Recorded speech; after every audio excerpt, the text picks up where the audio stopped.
ಸರ್ಕಾರಿ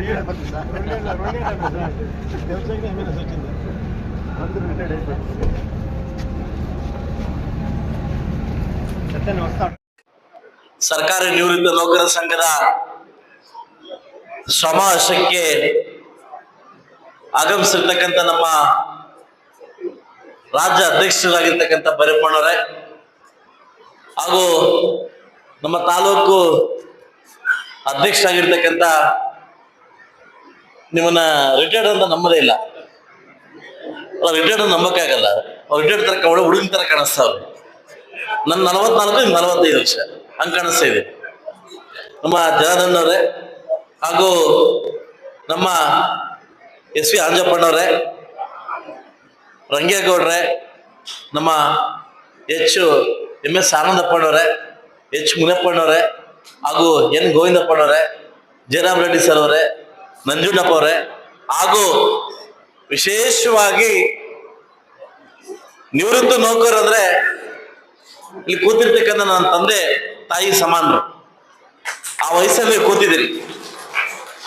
ಈ ಸಮಾವೇಶಕ್ಕೆ ನಿಮ್ಮ ತಂಡ ಬಂದು ಕರೆದಾಗ ಇಲ್ಲ ಈ ಸಮಾವೇಶಕ್ಕೆ ನಾನು ಬರ್ತೀನಿ, ನಿಮ್ಮ ಮಾರ್ಗದರ್ಶನ ನಿಮ್ಮ ಆಶೀರ್ವಾದ ನನ್ಗೆ ಬೇಕಾಗುತ್ತೆ.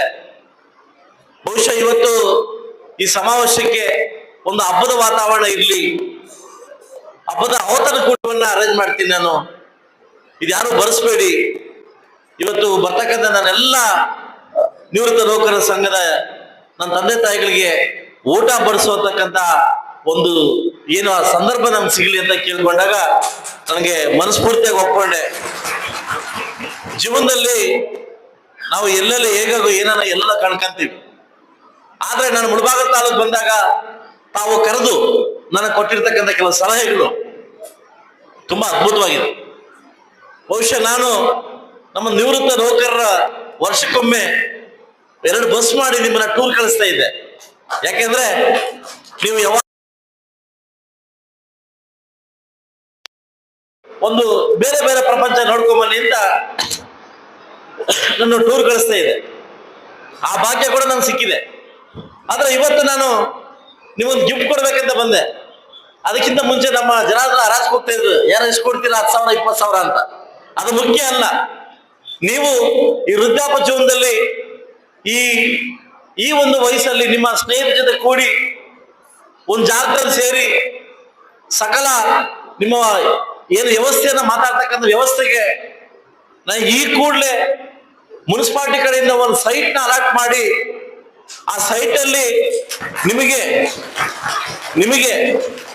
ಒಂದು ಕಟ್ಟಡ ಕಟ್ಟಿ ನಾನೇ ಕೊಡ್ತೀನಿ, ನನ್ನ ಅಂದಾಜಲ್ಲಿ ಕಟ್ಟಡ ಕೊಡ್ತೀನಿ ಅಂತ ನಾನು ಮಾತು ಕೊಡ್ತಾ ಇದ್ದೀನಿ. ಯಾಕೆಂದ್ರೆ ನಾನು ಶಿವಮೊಗ್ಗದಲ್ಲಿ ನೋಡಿದೆ, ನೀವು ಹಲವಾರು ಬಾರಿ ನಿಮ್ಮ ಹತ್ರ ಹೇಳಿದೆ. ಶಿವಮೊಗ್ಗದ ಸಮಾವೇಶಕ್ಕೆ ಹೋದಾಗ ಬಹುಶಃ ಒಂದು ದೊಡ್ಡ ಕ್ಲಬ್ ಕಟ್ಟಿದ್ರು. ಯಾವ್ದು ಕ್ಲಬ್ ಅಂತ ಕೇಳಿದೆ, ರಿಟೈರ್ಡ್ ನೌಕರದು ಅಂತದ್ದು. ಬಹುಶಃ ಆ ಕನಸು ಅವತ್ತು ನನಗೆ, ದಯವಿಟ್ಟು ಇದನ್ನ ನಾನು ಮುಳಬಾಗಿಲಲ್ಲಿ ಮಾಡಬೇಕು, ನನ್ನ ನಿವೃತ್ತ ನೌಕರರು ಕೂತ್ಕೊಳ್ಳೋಕೆ ಒಂದು ಜಾಗ ಬೇಕು, ಅವರು ಇನ್ನು ತಪ್ಪಲಿಕ್ಕೋ ಮಾಡಿ ಅವರು ಅರಟೆ ಹೊಡ್ಲಿಕ್ಕೆ ಒಂದು ಜಾಗ ಬೇಕು ಅಂತ ನಾನು ಡಿಸೈಡ್ ಆಯ್ತು. ಯಾಕೆ ಹೇಳಿ, ನೀವು ಕೂತ್ಕೊಂಡು ಮಾತುಗಳಿರ್ತಕ್ಕಂಥ ಜಾಗ ಬೇಕು.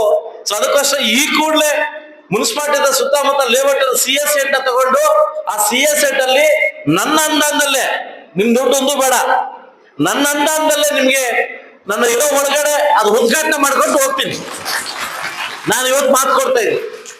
ಒಂದಂತೂ ನಿಜ, ನನ್ನ ತಂದೆ ತಾಯಿ ಕಲ್ಸಿರ್ತಕ್ಕಂಥ ವಿದ್ಯೆಯಲ್ಲಿ ಇನ್ನೊಬ್ಬರಿಗೆ ಮೋಸ ಮಾಡೋಂತ ಕಲ್ಸಿಲ್ಲ, ಇನ್ನೊಬ್ಬರಿಗೆ ಮೋಸ ಮಾಡೋದ ನನ್ನ ತಂದೆ ತಾಯಿ ಕಲ್ಸಿಲ್ಲ.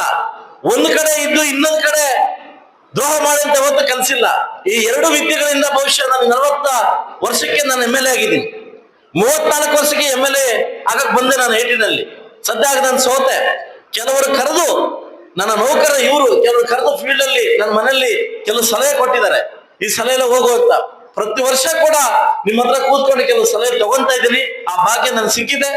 ಖಂಡಿತವಾಗ್ಲೂ ಕೂಡ ಮುಂದಿನ ದಿವಸ ಅಭಿವೃದ್ಧಿ ಕೆಲಸ ಮಾಡ್ಲಿಕ್ಕೆ ಹೊರಟಿದ್ದೀನಿ. ನಿಮ್ಮ ಸಹಾಯ, ನಿಮ್ಮ ಒಂದು ಆಶೀರ್ವಾದ ಇದ್ರೆ ಸಾಕು ನನಗೆ. ಖಂಡಿತವಾಗ್ಲೂ ನಾನು ಭೈರಪ್ಪಣ್ಣ ಮಾತಾಡ್ತಾ ಇದ್ರು, ಸರ್ ನೀವು ಇನ್ನೂ ಯಂಗ್ಸ್ಟರ್ ಇದ್ದೀನಿ, ಒಳ್ಳೆ ಕೆಲಸ ಮಾಡಿ ಸರ್ ಅಂತ ಹೇಳ್ತಾ ಇದ್ರು. ಇಲ್ಲ ಸರ್ ನಾನು ಇವತ್ತೇನೋ ಹೇಳ್ಬೇಕಂತ ಬಂದಿದ್ದೀನಿ, ಹೇಳ್ತೀನಿ. ಅವ್ರು ಕೇಳಿದ್ರು ಒಂದು ಕನ್ನಡ ಕಟ್ಕೊಡಿ ಅಂತ. ಇಲ್ಲ ಸರ್ ಆಲ್ರೆಡಿ ನಾನು ಮನ್ಸಲ್ಲಿ ಬಂದ್ಬಿಟ್ಟಿದೆ. ಆದಷ್ಟು ಬೇಗ ಒಂದು ಇದು ಕೊಟ್ಟು ಏನು ಜಾಗ ಕೊಟ್ಟು ಆ ಜಾಗದಲ್ಲಿ ನಂದ ಅನುದಾನ ಹಾಕಿ ನಾನು ಒಂದು ಬಿಲ್ಡಿಂಗ್ ಕಟ್ಕೊಡ್ತೀನಿ ಅಂತ ಹೇಳಿದಿರಿ. ಖಂಡಿತವಾಗ್ಲೂ ಮಾಡ್ಕೊಡ್ತೀನಿ ಅಂತ ಹೇಳ್ತಾ ಈ ಸಮಾವೇಶಕ್ಕೆ ತಾವೆಲ್ಲ ಬಂದಿದ್ರಿ. ಸುಮಾರು 200-300 ಜನ ಈ ಸಮಾವೇಶಕ್ಕೆ ಬಂದಿದ್ರಿ. ಎಲ್ಲರೂ ಕೂಡ ಔತಣ ಕೂಟವನ್ನ ಸ್ವೀಕಾರ